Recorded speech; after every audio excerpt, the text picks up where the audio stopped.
Arsenal's one to watch this season in the transfer market. Why do you say that? Why do you think words. that? Why do you think that? Expand on that. Is that for more us. in hope than anything else? Nah, it's to do with the ownership. The Kroenkes. The Kroenkes. They've been in the game for about 25 years now with their various sports teams. Mm-hmm. And for the first 15, 20 years, he just made loads of money. And all their teams, they were known for having rubbish teams. All their teams were very poor across the board. And then I read a report must have been about 4 or 5 years ago, that he's changed his strategy. Because I think he's getting a bit older, he wanted a bit of glory. And then so he started looking at how they can make their teams win. And if you look across the board at their teams now, last year, his main team, LA Rams, they won the Super Bowl. His NHL team, Colorado, they won the Stanley Cup last year as well. So this are you saying Arsenal? No, but this season... He's not saying that. No, but this season, Arsenal were very close to winning. Like they were very close to winning Champions League. Not the Champions League. Why? Very close to winning the Premier League this season. They had a good run. And his basketball... So you think next season is going to re-up? But his basketball team as well, they're just about to win the NBA championship. So all their teams Wait, now Kroenke's are doing well. in on the Denver Nuggets? They own him. That was his first team. Oh, swear. Yeah, that's his first team. And it's going to be the first time in their history that they're going to win that trophy. First time. And it's what's it called as well? It's justified. Well, Arsenal actually justifying his spending on them as well. So they're doing like, you can see across the board now, he's changed. I don't know if he's getting a bit old, he wants a bit of glory or stuff, but across the board, their teams are all doing well now. So Arsenal's the last one to win the Premier League. That's what they're going to be looking to do. So that's why I say watch Arsenal. So by your admission, this season, this transfer window, Arsenal are going to have a good transfer window and hopefully follow in the footsteps of all the other Kroenke teams and deliver the Premier League. Hopefully.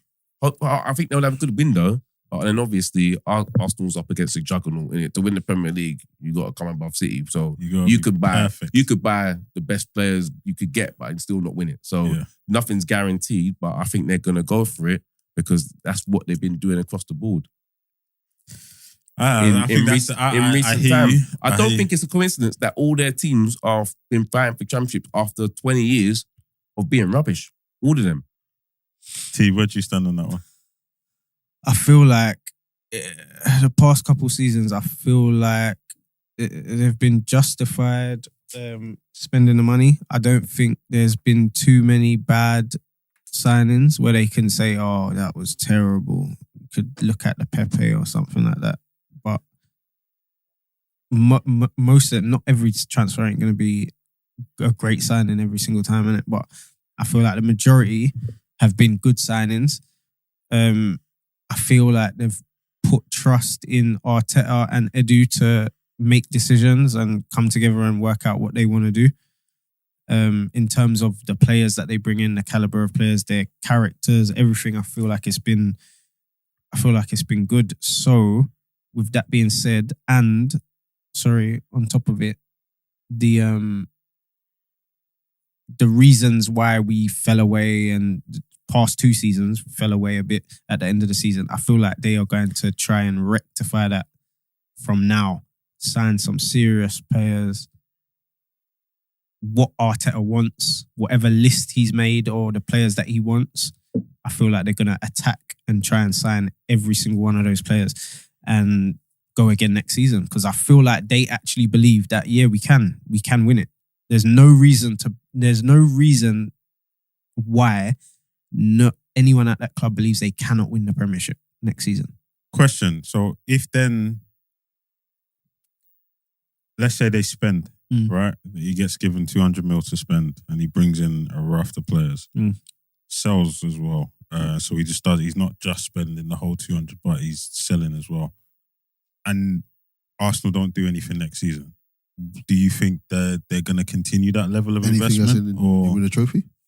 Yeah, like it's not a successful season in the sense of you don't win the Premier League, you don't win the Champions League, and you don't win the FA Cup. They're the 3 major trophies, right? Major keys to success, right? Or measurables.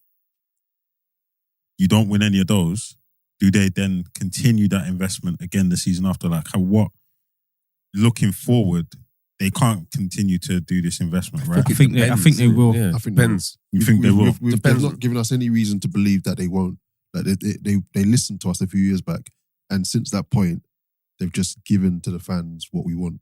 So even if you just take into account this season, we've not achieved anything, but the only thing we've achieved is showing everyone that we're, I won't say back, but we can fight and challenge. We're a major power within the UK. We're a major power. We're gonna start pushing in the right direction. So you'd be a fool to not inject some cash and some new players into this team.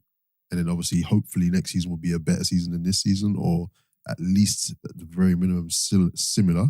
I can't see the owners not injecting cash into the squad.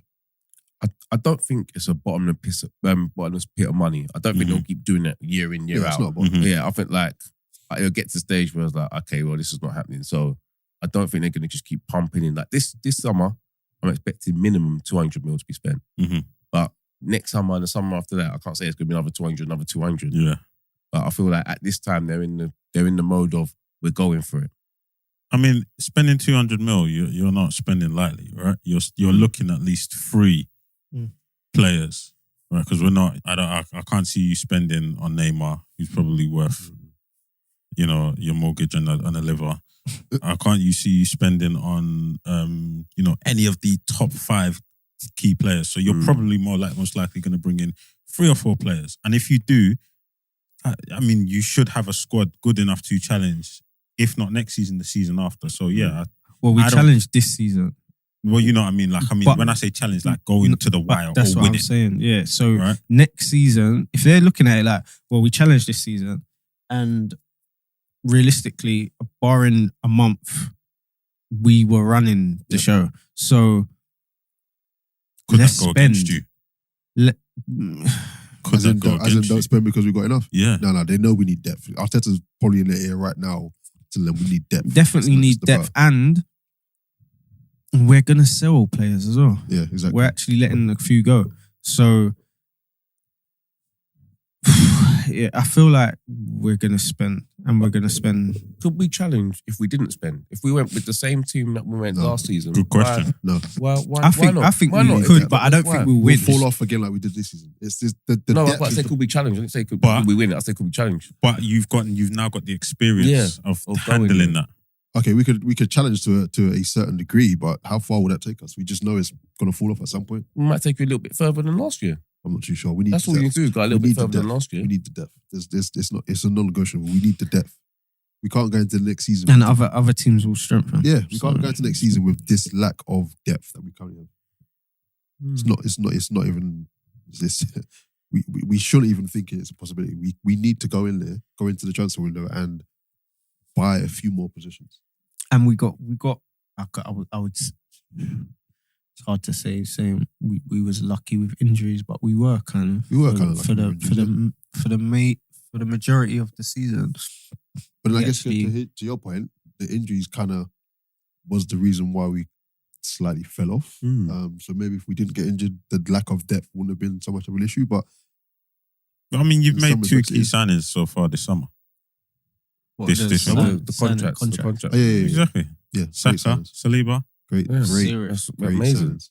Big signings, right? And Martinelli just the other day as well, just before the season ended. Okay. Yeah, Martinelli. Okay. Next. Those were the main 3. Okay. And they've all been done. I think that's why. Well, obviously they're probably angling some bidding out. Obviously the transfer market hasn't opened yet. Has it? It's not opened yet, has it? No, Thursday. Yeah. And just another word on the owners. The contracts they're handing out. Arsenal didn't usually hand out these kind of contracts. They're giving them to all of them. All of them have got like 200 plus. They deserve it, man. They do. I feel like he deserves it. You don't think he deserves it? No, I'm not saying someone else will give it to him as well. So that's part of why. But what I'm saying is that they didn't have to give it to him. They didn't have to, but they've gone and done it. I think it shows a little change in the thinking. Okay, there's a couple of things. You want to make your player. You want to make sure your player's happy.